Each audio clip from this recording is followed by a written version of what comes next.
All right, we're 2 minutes after 12. Looks like we've got pretty good crew that have joined so far. So we'll jump in and get started. All right, so thanks everybody for joining. Thanks for registering. Thanks in advance also for those who have followed a lot of our firm's content, my content over the last almost 2 years since this whole acquisition started.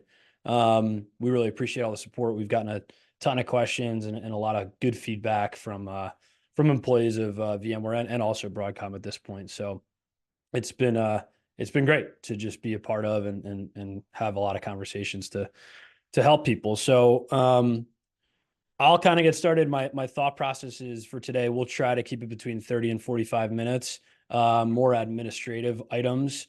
If you have a question, you can type it in. I probably won't be able to get to it until the end, towards the end. So we will try to do Q&A, but maybe just try to hold your questions towards the last, as we're finishing up, and we'll try and jump into them. If you have to jump off and you want a recording of this and you're not on our email list, which I think a lot of folks are not, just you could send me, I think, a private message in this, and I'll make sure you get a recording copy, or you can send me an email at pswift@ampliuswealth.com. I'll have some of that information at the end as well. So anybody who wants a copy of the webinar, just make sure we have your email and we'll get it to you. All right. So let's jump into the content. Here's a quick overview of our agenda today.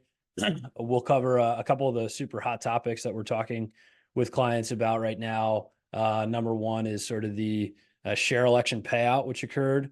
A lot of the details that are in E-Trade have not really come through as accurate. So we're still waiting on that. So I'll touch on some thoughts and what I think people should be doing there, how it should be affecting you towards year end. I'll give my sort of high level investment thoughts on Broadcom stock at this point. It's up again today. So we'll talk through, what the actual average value was on the conversion, if you include today's price, and then also what I think about it kind of going forward. We'll touch on 401k, stock plan transitions, administrative, logistical stuff, what decisions you may have to make at some point, severance and benefits. So for those who are leaving the company in early 2024, we'll touch on that piece of it. And then for those who are staying on at Broadcom and have received offers, we'll touch on just a little bit of what we've seen there. So we'll have a little bit of content for whichever camp folks are in. If you're leaving the company, you're staying with the company, that kind of thing. And then just what we think people should be considering outside of all that on a personal financial planning basis, tax considerations, some of the things we offer to assist in those capacities. And then, like I said, I'll touch on other frequently asked questions that we've been getting, or Q&A. So you should see the Q&A option available to you. Like I said, again, feel free to ask questions, but try to hold on to them towards the end if that's possible. And then just a quick plug on us. So why should you listen to me?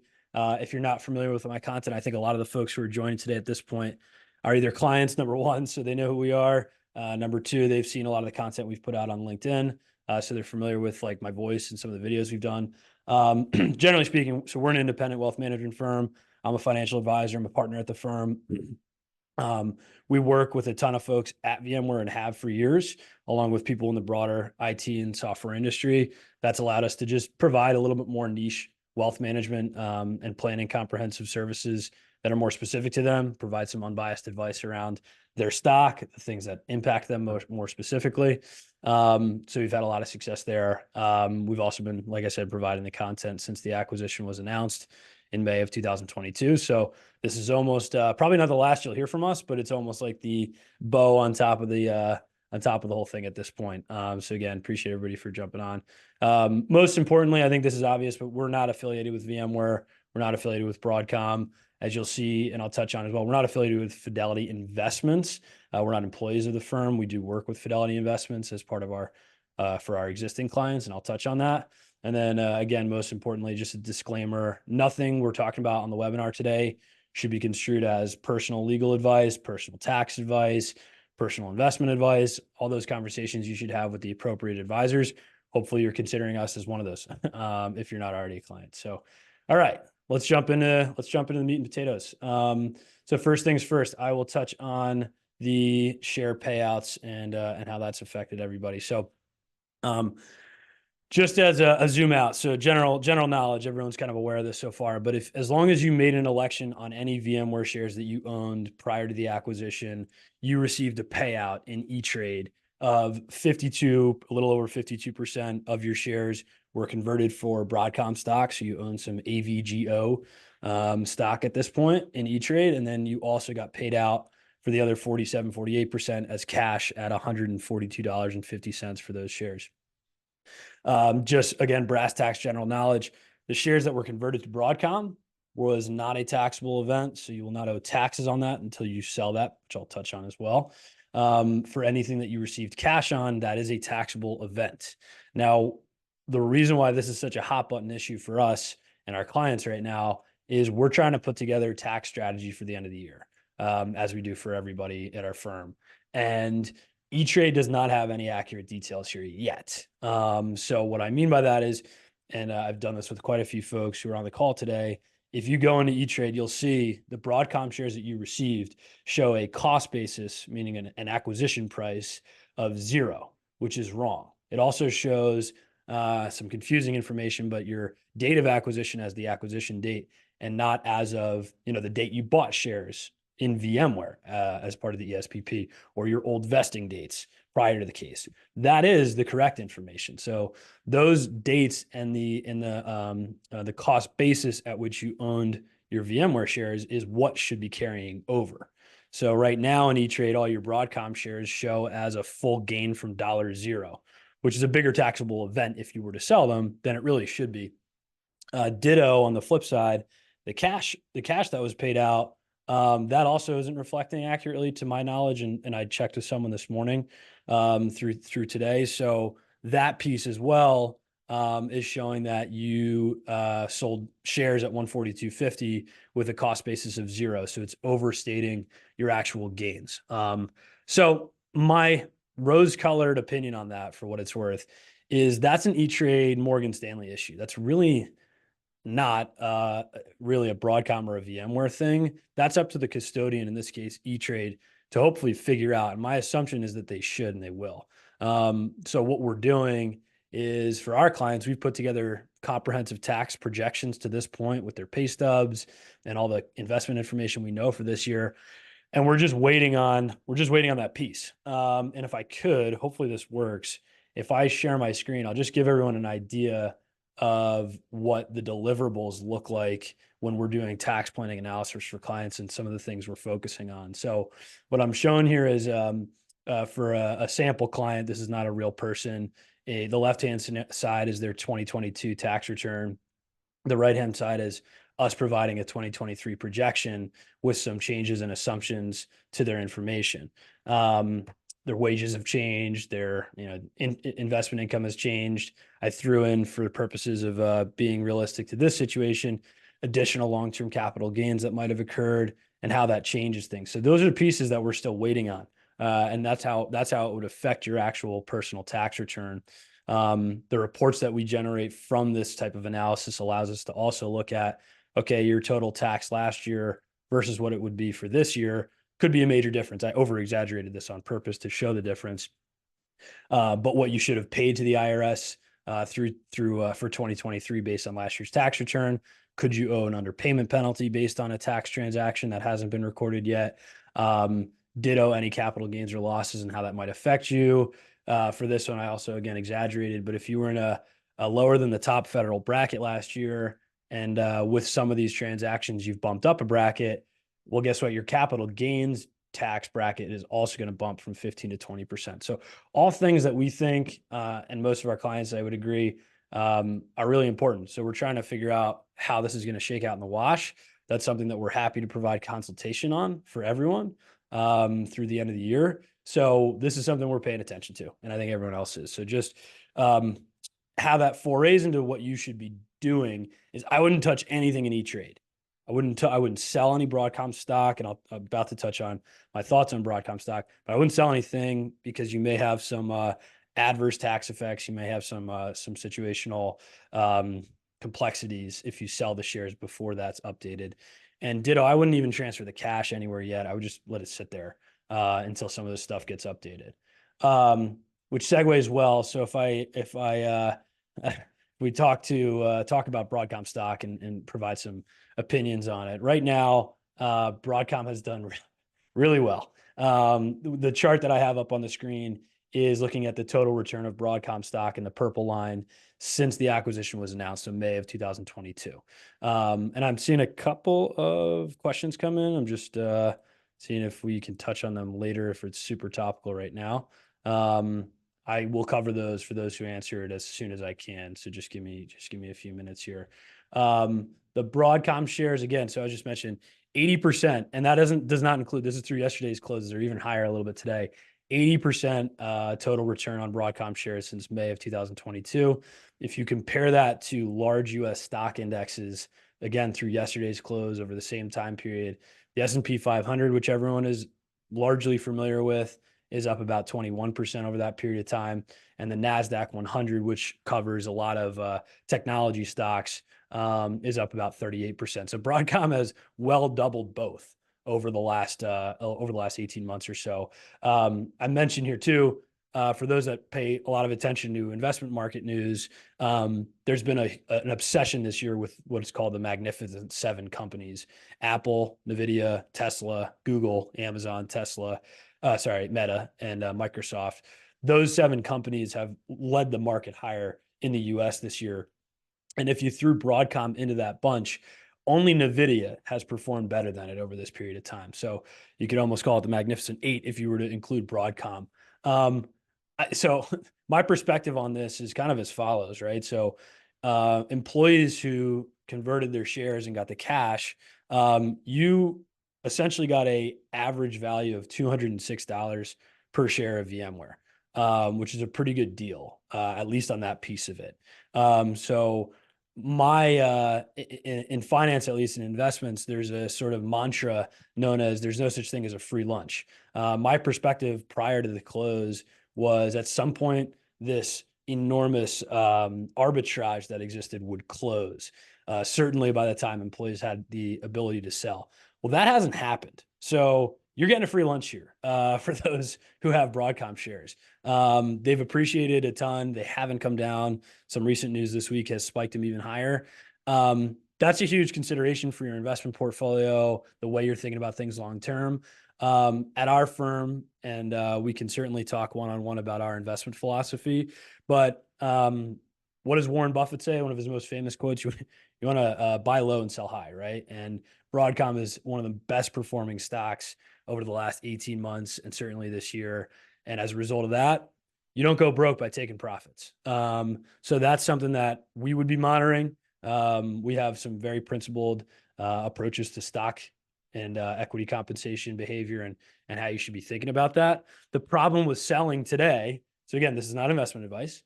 The problem with selling today is, from the last slide, is you don't have any of the carryover basis information. So if you sell today, the shares are going to give you an incorrect tax reading. So I would hold off on that. I guess if I had kind of a gun to my head, I would be waiting until that information shows up at least to make any transactional changes. I'm sorry, getting another investment question here. I'll touch on that in a moment here as well. By the way, I can't give individual investment recommendations on this. So if you want to touch on that, just reach out and we'll talk about it for your situation. But yeah, I'd be hanging on until you at least have that tax information so that you have a informed idea of what the tax implications would be if you sold any stock. And that might not come till January, which might also help you because you might want to push any taxable gains into next year at this point. So yeah, if it were me, I'm happy about an 80% return over 18 months. Not many places you could have invested in over the last 18 months would have given you an 80% return. So, not something to be greedy about, especially if it's going to make up a huge percentage of your net worth going forward. I think you get the point there. So I'm getting a speculation question. All right, I'll touch on that one real quick. Do I think Broadcom will continue to rise? I don't have a crystal ball. No one does. Anybody who tells you do is lying. We are all about being prudent, right? So I'll give you an example and I'll give you a sneak peek of something I'm about to cover in a few minutes. When you're working for a company, you get equity compensation. It makes up a big percentage of your net worth. 10%, 15%, 20%, 25%. I don't care what stock it is, Apple, Broadcom, a utility company, that's your major consideration, right? So, and the way I think about that for clients is, okay, if your equity compensation, if 25% of your net worth went to zero, would that have a dramatic effect on your ability to accomplish your goals? Retire, fund your kids' education, pass wealth to the next generation. For most people, that obviously would have a major effect. So, do I think it'll continue to rise? Certainly could. For what it's worth, as sort of a contrarian, whenever you have an obsession with a specific theme of investing, which, call it what it is, that's what we've had this year. There is an absolute obsession in this first bullet point I mentioned with AI, chip makers, all that kind of stuff. That is almost exclusively what's led the market higher this year. So at some point, that script will flip, at least for a period of time, right? Look at the dot-com bubble, look at any other, look at Bitcoin the last couple of years. Does it mean it'll never go back to where it is or reach newer highs? Of course not. I have no idea. But it's important to be prudent, and it's important not to follow the trend and get momentum. Make decisions that are prudent for your situation. So again, reach out. We'll talk about it specifically. Sorry for the maybe vanilla or boring answer on speculating if it's going higher, but moving on here just for a matter of time. So a couple more logistical items. So 401k stock plan transitions, we've gotten a lot of questions around this. So I mentioned E-Trade. Everything that you owned previous is still showing up at E-Trade. So all your shares that converted. Now, everything after November 1st. So if you had vesting dates after November 1st, and a lot of people had December 1st vesting dates as well, that's all going to start showing up at Fidelity. And if you're staying on with Broadcom and you have a new grant, new equity grant, that's also showing up at Fidelity. So kind of good news for a lot of people. A lot of people I know with VMware have stuff at Fidelity. Their 401k was at Fidelity. Now your stock plan is going to be there too. You'll notice if you log into Fidelity, you're going to have an individual TOD account, stands for transfer on death. The account number starts with an X or a Z. That indicates it's a stock plan account for what it's worth. It does require activation if you haven't been in there. So you just have to go through and confirm your, basically your personal information. So once you have done that, you should start to see some information. I don't think it's fully updated, but you should start to see that anything that vested after November 1st, and certainly for those who have grants as an employment offer going forward, that will also show up and live in that Fidelity account.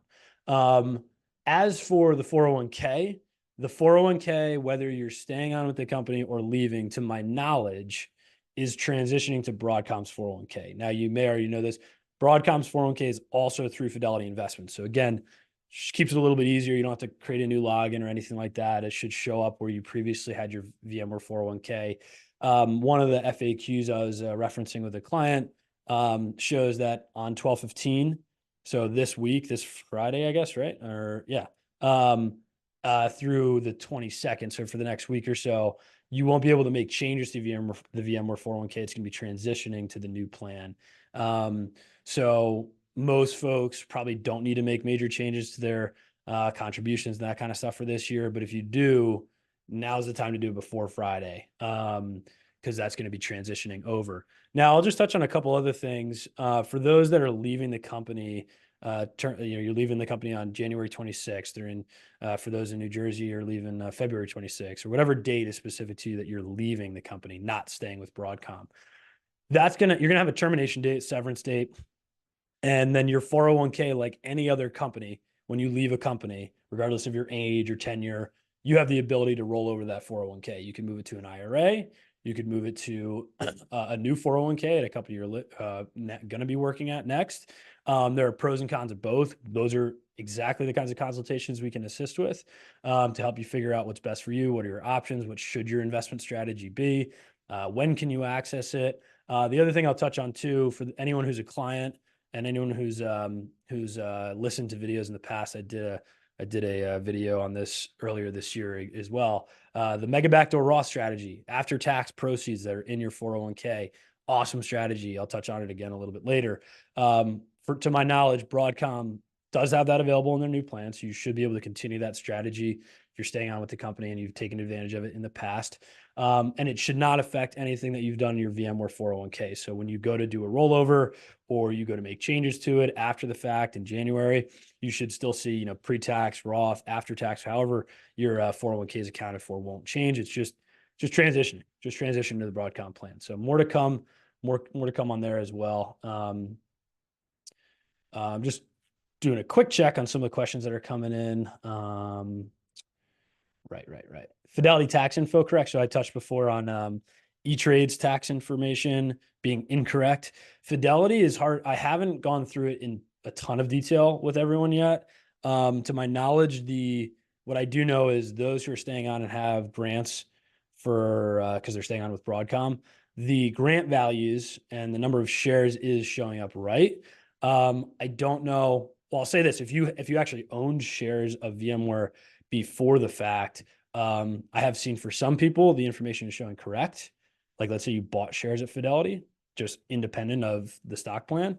Those are actually showing correct, the cash and conversion.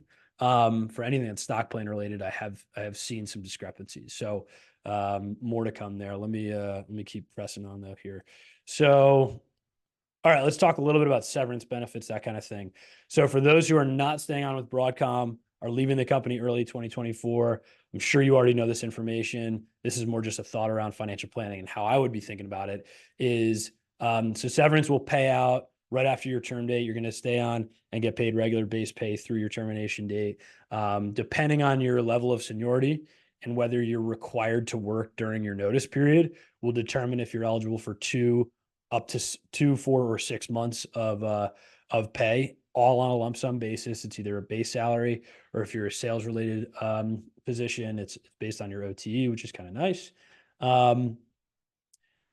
And then, sorry, I'm just a little distracted by some of the questions that are coming. Keep them coming. I want to try and answer them at a specific time. So thanks for the patience for those who have asked questions. So you're going to get that as a lump sum payout early 2024 for those who are affected by it. Quick note, that's fully taxable. So when you get a severance payment, it's going to be federally taxable. It's taxable for Social Security and Medicare. It's just like getting a paycheck. And if you live in a state that has income taxes, you're going to pay your state income taxes as well. Kind of just an obvious statement, but something worth considering is when you get paid, let's say you're getting 4 months of severance. That's money that you would have otherwise gotten over a period of time. Plus, especially if you've been at the company, you get a week for every year you've been there. So if you've been for up to 12 weeks, I believe. So if you've been there for 12 plus years, you're getting another 3 months. Plus you're getting 4 months already. That's a fair amount of cash up front. And as humans, as we know, we're sort of specialists in this with what we do. We don't always behave well to getting a lump sum versus an ongoing annuity payment. So, it's just basic financial planning stuff. Consult your cash flow, understand what you have and what you're likely to have going on in your life over the next couple of weeks and months and that kind of thing. Do you need to build up your emergency savings fund? Do you need to make sure that you put that somewhere to earn interest and then draw from it rather than just keeping it all in your checking account and spending it, right? So those are basic things, but they really can make a difference if you're not careful and planning around them properly. So I'll touch on a couple other things that were pretty high level and important knowledge just from the severance documents I saw. VMware/Broadcom is offering a COBRA subsidy. So your benefits, your healthcare benefits, dental, vision, if you choose to elect the COBRA subsidy, you're going to get 3 months of employer subsidy on your health plan for that period of time. What that means is, as an employee of any company, the company pays a portion of your healthcare benefits. You pay the other portion. You pay those premiums out of your paycheck. So with the 3-month continuity piece, that will continue for 3 months. The company will continue to pay their portion. Now, if you elect regular government COBRA beyond that, let's say you are taking some time off and you're going to continue to need healthcare benefits. Number one, we do a ton of healthcare consultations, so we can help you research in-state, private marketplace. Let's say you're Medicare age and you're considering this as a retirement scenario. Great, we can help you make a Medicare decision that's best for you. And we can help you decide if COBRA makes sense for you. So should I, number one, take the benefits that are being provided, and then after that 3-month period, should I elect COBRA beyond that? Just as a high level, when you are the primary covered person in this case, Regular COBRA will cover you for an additional 18 months. So after the subsidy ends, you get another 18 months, but you will have to pay the employer's portion now. So it can get quite expensive very quickly. So reach out about that. That's a question that you're not sure about. It's a major decision you might have to make down the road. Now's the time to kind of start planning for that. So just a couple thoughts there. Keep it moving here so I can get to some of these questions and a few other things. For those on the flip side, so for those who are staying with Broadcom, you've received a new employment offer. You're going to be with the company. Generally speaking, from what we have seen for clients who have been affected or folks we've spoken to, it has mostly resulted in a little bit lower cash compensation than what you had at VMware, but a little bit more on the restricted stock and equity compensation side, which is fairly standard for the compensation models that we have seen for employees at Broadcom. Now, that can be a good thing or a bad thing. Number one, with Broadcom at $1,050 per share, looks pretty great on paper to get RSUs. The RSUs we've seen are going to vest quarterly. So you get, over 4 years, you'll get a quarterly amount based on whatever the new grants that you may have received, which is great. Again, similar to the severance point I was just making, that's an adjustment to your lifestyle though, right? If you were making $350,000 cash OTE and now you're making 270 or 250 or whatever, yes, you're getting the RSUs, but your cash is changing. So, for a lot of people, this is just not just our clients, but just human behavior is you have that lifestyle creep, right? If you're used to making $350,000 in cash and all of a sudden that drops $100,000, well, guess what? You're spending, especially with the inflation we've seen the last couple of years in the US, that could feel a little weird. So plan around it. Make sure you understand kind of how next year looks for you. And as part of that, when you have your restricted stock units coming in, how are you handling those? We have a very principled, which I'll touch on in the next slide, approach to stock compensation, how you should be thinking about it, how you should be prudent about it, how you should think about your overall position. So we can touch on that individually as well. For anybody who has questions, just reach out. So just a quick thought on the Broadcom strategy, right? So meaning they've offered everyone to stay on a fair amount of stock and a little bit less cash. I'm not a doomsday person. I'm not a negative person. I don't, I tend to look at things as an optimist, but obviously there have been a lot of, layoffs as a result of this acquisition. And there are rumors that might continue, right? As the dust settles and Broadcom management reassesses the way they're thinking about things, there could be more layoffs on the other side of this. So if you think about it from their perspective, they're on the hook to pay everyone less cash, and they're given this equity compensation grant that at current levels looks awesome on paper. But if you leave the company or they let you go, guess what? You might only invest into like a quarter of that, or less than a year of that, right? So it's a pretty good spot for them to be in. There's nothing you can really do about that, but it's worth considering. And I just figured I'd provide sort of a thought process there. Okay, so, and I just saw one come in that is certainly relevant. I can touch on real quick. I can live off the lower OTE. I can live off a lower cash compensation. RSUs move to cap gains. That's favorable. You're totally right. That assumes everything works in a linear basis, right? So what this person is asking, right? So if I have stock coming in, I hold on to the stock as it vests for a year and then I sell it. I have long-term capital gains treatment. That's correct. However, you already paid ordinary income tax on the vesting. So let's say you have $300,000 of cash income. You have another $100,000 in RSUs that vest. When you go to report your taxes at the end of the year, in a very general, basic way, you're going to have $400,000 of income to report. Because even though whether you sold the stock or not, you pay taxes on whatever the value was when it vested to you. So that might be whatever, you're paying ordinary income taxes on that. Now, if you hold the stock and it goes up, another major thing to consider that you don't really have control over, yeah, you'll have long-term capital gains, but what if it goes down? You pay taxes on ordinary income that now is worthless. I know in an environment like this one, where things look like they're doing nothing but going up, it can be hard to imagine that happening. But guess what? It does. It happens all the time. And that could change things. So these are all the reasons why having a smart, principled plan in place allows you to make decisions from a position of strength. So on that, just touch real briefly, we have a approach to equity compensation management that's fairly straightforward, but I think it makes a major difference for people. What we try to do, and I touched on it briefly before, is okay, of your total liquid net worth, the money that you have to live off of, what percentage of it is made up by a concentrated stock? In this case, your equity compensation. Is that what percentage is that? For the most part, most people don't even know that. And that's no offense, people are busy; they don't necessarily know, but if you have 30% of your liquid net worth in one stock, whether it's your company or not, again, going back to what I was saying before, if that thing drops like a meteor, it's probably going to make major changes to your financial life, your ability to achieve retirement, all those kinds of things. So that's step one. What percentage are you at, right? What should your target be? So if you're at 30%, what should you be at? Should it be 25? Should it be at 20? Should it be 15? Should it be 10? That's not a one size fits all answer either, right? It depends on your lifestyle, depends on the size of your liquid net worth, depends on a whole bunch of things. But then the third, assuming we do come up with a target that makes sense for you, how do we get there most tax efficiently, right? For VMware and at Broadcom going forward, the large majority of shares you receive are either restricted stock units or they're going to be employee stock purchase plan shares, which Broadcom will allow as well. Those two shares have two totally different sets of rules. And the ESPP share is a little complicated depending on when you're supposed to sell them. So if you have both of those coming in and you're trying to get and sell them efficiently and prudently, how do you get there most tax efficiently?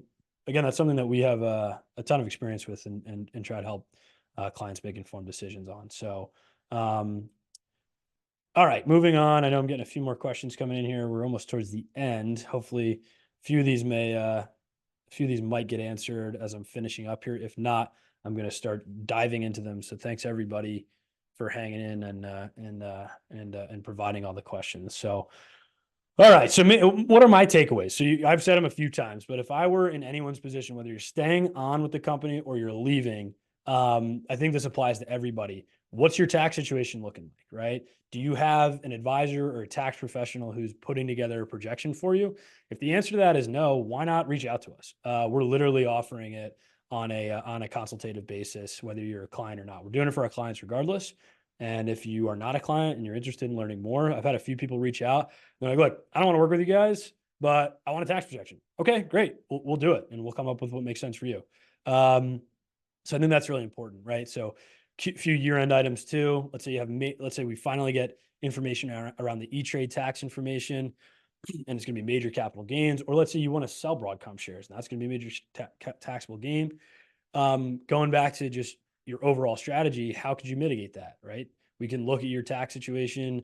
Do you do itemized deductions? Do you do charitable deductions? Would it make sense to increase those deductions in a year like this one to mitigate taxes through the use of something like a donor advised fund, which we can help set up for clients?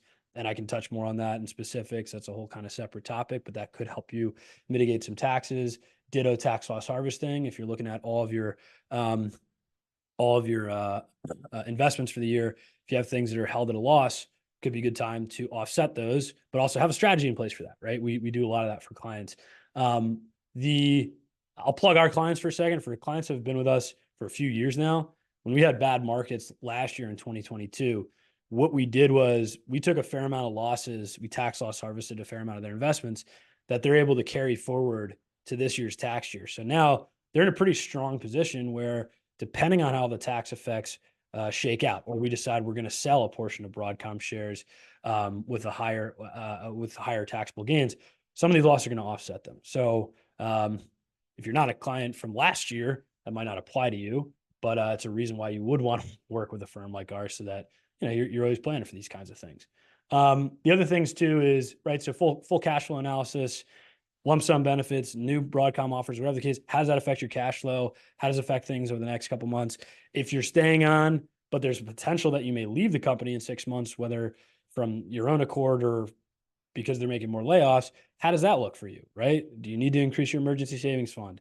How does that look on a cash flow basis? Those are all things that we do on a very comprehensive basis for clients.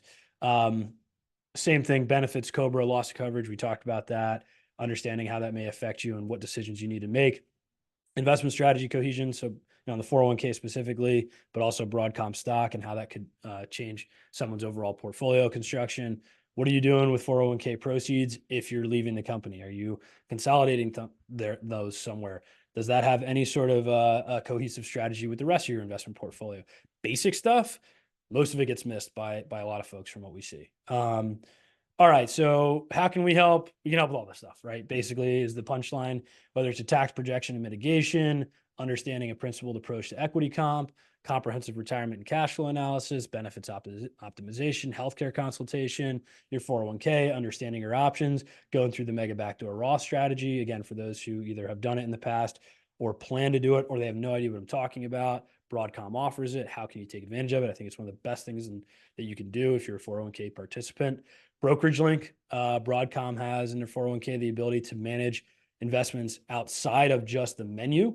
So how do you elect that? Those are things that we help clients with all the time. So we can help with, punchline is obviously we can help with all this stuff. I am going to finally switch over to Q&A, but just to leave up on the screen as a bit of a commercial for us as well. Outside of just those things, we do a lot more than that, right? We help clients with insurance and risk planning, estate planning. We create documents in some cases for clients. Obviously the investment strategy I talked about, tax planning, executive compensation.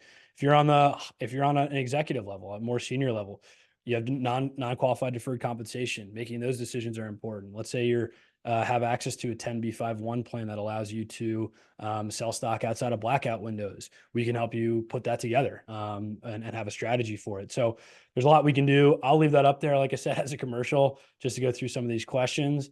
Thanks, everybody. This is fantastic. I have a ton that came in, so just bear with me as I kind of read through them and digest them at the same time. So first one that came in, tax treatment, long-term VMware stocks are now Broadcom, are they considered short-term? Yeah, so I think I covered that a little bit, but just to reiterate, if you had shares, all of your shares that you owned at VMware that have converted to Broadcom, if you own those long-term at a cost basis of $100 per share or whatever, just as an example in VMware, that is supposed to carry over to Broadcom.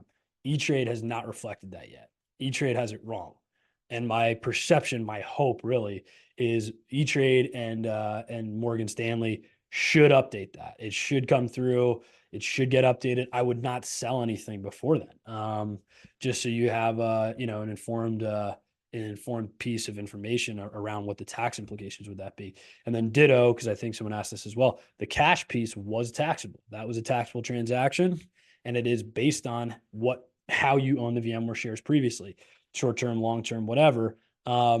Weeks before this finished, I had advised everybody to make a minimum tax election within E-Trade. We still don't know if that actually worked or not. But the idea was for all the shares that did get sold for cash, you would hopefully have minimum tax implications for that. So we're still waiting on those details to shake out. Again, that's one of the bigger pieces we're looking at for year end. Do we do personal tax returns? We don't do personal tax returns. There's a reason for that. We've thought about doing it in the past.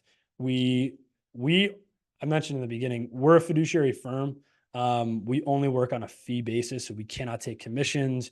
We cannot take legally any sort of a backdoor arrangement for suggesting products or services. It all is fees that our clients pay us directly. We do not do personal tax returns yet. We do basically all the strategy that a CPA should do for you, to help you have an informed opinion around your situation, because what we find is most CPAs don't have time or they charge people too much for it. And then we help prepare a tax package in the beginning of the following year to give to your CPA. That gives our clients the ability to choose who they want to work with, who they want to execute with. A lot of our clients have, longstanding relationships with accountants. We're not here to upset that. We're just here to augment it. So great question. Would I recommend taking the cash received from the acquisition and buying Broadcom? Again, I can't give individual investment, comments here. Generally speaking, no. Like, it depends, right? If again, going back to the thing, 40% of your net worth is in Broadcom, 20% of your net worth is in Broadcom, and the thing has risen like a rocket ship for 2 years. I'm not looking to buy more necessarily, especially if you're staying on with the company and you have a grant that has hundreds of shares coming to you. You're exposed to the company. Like, there are other investments. This is kind of the bias that occurs sometimes when you're working for one company. There's 4,000 different stocks you could buy in the US, if not more than that. Why Broadcom? Yes, it's done very well. That doesn't mean it's going to continue. So No, that's a great reason why you should reach out to a financial advisor, really, to give us a plug. I touched on speculating around Broadcom and its continued rise, conversion price per share. Let's reach out on that specifically. So where can we find the conversion price we were given per share? So what is showing in E-Trade, if you go to like your transactions, it shows the number of total shares of VMware that you have. So if you want to just check that you got the right cash and conversion, from what I've seen, all of that is correct. So yes, the tax information that we're still waiting on has not been correct yet, but that piece is right. So if you look, you get 1,000 shares of VMware and you go into the transaction history, you'll see 470 shares went for cash. The others converted to Broadcom at the 0.252 conversion rate. So that stuff's in there. And everyone I've looked over maybe 2025 for different people, and all that is right. If it's not, that's a separate conversation and something I can help people look through. Fidelity tax info, yes and no. Some of that's right, some of it's not.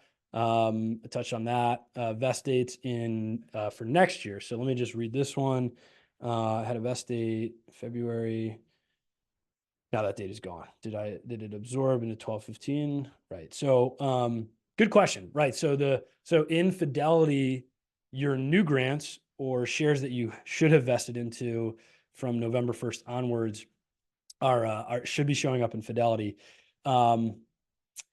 The new grants are tentative. So like any new grant, the compensation committee has to sign off on it. They're all supposed to sign off on it on Friday, 12/15. So that may change your vesting dates. It also depends on if you're staying on or not, right? If you're leaving the company, you're going to forfeit shares, which lays right into my next question. Any accelerated vesting for people who are leaving? Now, it's a bit of a nuanced question. For the most part, no. You're not going to get accelerated vesting, certainly not on all of it. What I do know is VMware gave out grants in 2023, I think after June or July, if you received a new grant. Those had a specific stipulation in the contract that said, if you are let go as part of the acquisition, you will get an accelerated vest on about a quarter of the share, so 25% of the grant. That's something to pay attention to. I'm waiting on a few details and planning to look through that with a few clients. Haven't gotten through all that stuff just yet. But you won't get all of it. You might get some of it. It depends on your grants. Again, reach out. I'll go through all this all day with anybody who's curious.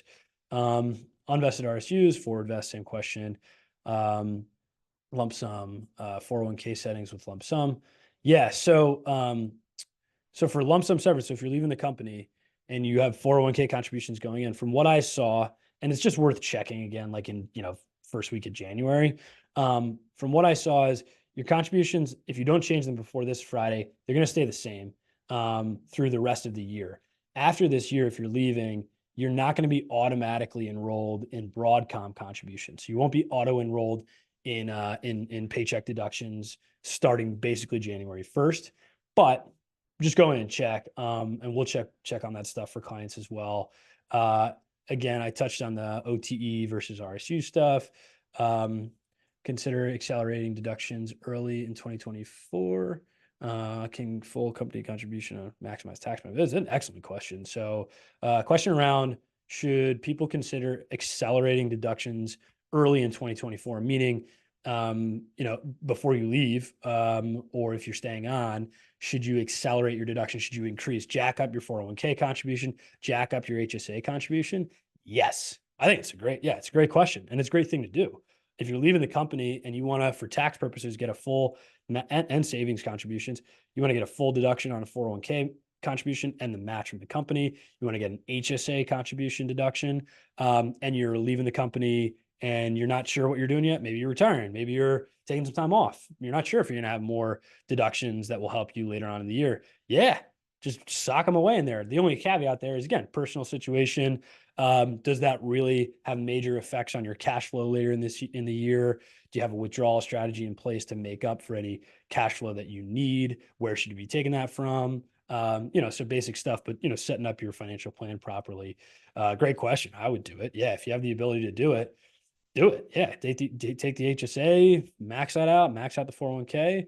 I know we're a couple minutes over my 45 minutes. I've got a few more questions here I want to try and hit. And again, just a quick plug, as I know people are starting to move on, it looks like. If you want a recording of the webinar, you can, I'll switch over, I'll change my slide now. Send me an email here, pswift@Amplius Wealth, or if you registered for the Zoom, I'll have your email. We're going to send out a recording of it. You can also obviously send me an email about anything personal, or set up a time to talk about your situation specifically. I'll put a Calendly link in the follow-up email as well. A couple more questions here. Interested in cash flow planning. Let me know how much it costs to hire you. Happy to talk about it. We're a fee-only firm. We're not a not-profit company. So we could talk about that. And I'll give you an exact estimate of how much your situation would cost. We do work on basically for what it's worth, we work on two different arrangements for clients. We either work under an advisory fee, which is pretty common in our industry for investments we're managing, or on a planning only basis. So you want to hire us and just for consultative services, flat dollar approach, that works too. And we can touch on both specific to you. So just reach out and, I won't pester you. I'll just give you the information. So just looking through a couple more comments here. Date commitment from E-Trade Fidelity. Yeah, great question. I wish there was a way to do this. Question was, can we get a date commitment from E-Trade or Fidelity to fix the cost basis? I wish, I hope. It'd be awesome if you could hold E-Trade's feet to the fire a little bit, or Fidelity for that matter. Problem is they're just major financial institutions, and they're kind of a pit of a call center. So I don't know who you would be able to really get that information from. From what I've heard too, like E-Trade representatives, look, they're 9 to 5 employees. They don't know like what the custodian's doing. No offense to those people, but they're not going to know the specific answers. Hopefully they do at some point. My assumption again is just that it should update. Really don't know when. It's an awesome question. I wish there was an answer to it, but I just don't know if there's a way that you can get a commitment date. I'll say this, look, if they this is not legal advice, if they don't update any of this stuff, I think they got a bit of a case on their hands. It's a bit of a botched transaction on their end. And if anybody does know any good class action securities lawyers out there, they might have a case to make. For grants, accelerated vesting, right? So a question I was just mentioning on before, do you know if we get it resigned? So again, I don't know all the details specifically yet, but if you had a question around the grant with an accelerated 25% vesting from VMware, it was in the contract. Hey, if you're laid off as part of the acquisition, you'll get an accelerated vest. My guess is that should come in before you leave, obviously. What I would also be paying attention to, going back to the tax projections and tax impact, is that coming in December? Is that coming in January? Because if it's coming in December, that's another big wrinkle for 2023, could increase the tax. So I don't know. Unfortunately, I don't have a specific answer to that yet. My answer is it'll probably depend. Consult Fidelity, reach out. I'll help you look through it, all that kind of good stuff. Fees for personal financial management, including retirement planning, education planning. So I'll happily touch on that individually. Again, I touched a little bit on, kind of how we work with clients on a fee basis. That is all the questions, in one way or another. I think a few of them kind of combined. So, if anybody else wants to ask another question, feel free to throw one in here. I'm going to close up. This has been excellent. Thanks for all the participation. We had a ton of participants, a ton of questions. Like I said, you can reach out to me at my email address, especially if you want a copy of the webinar. I will send it out so long as we have your email. And then I'll have my Calendly link, a link to my calendar in that follow-up as well, so that you're able to reach out and schedule something if you'd like. So thanks again. Good luck to everybody. I know it's been a tumultuous time, and I appreciate everyone's support. It's been fantastic to see. So thank you, everyone, and happy holidays as we close out 2023. Thanks again.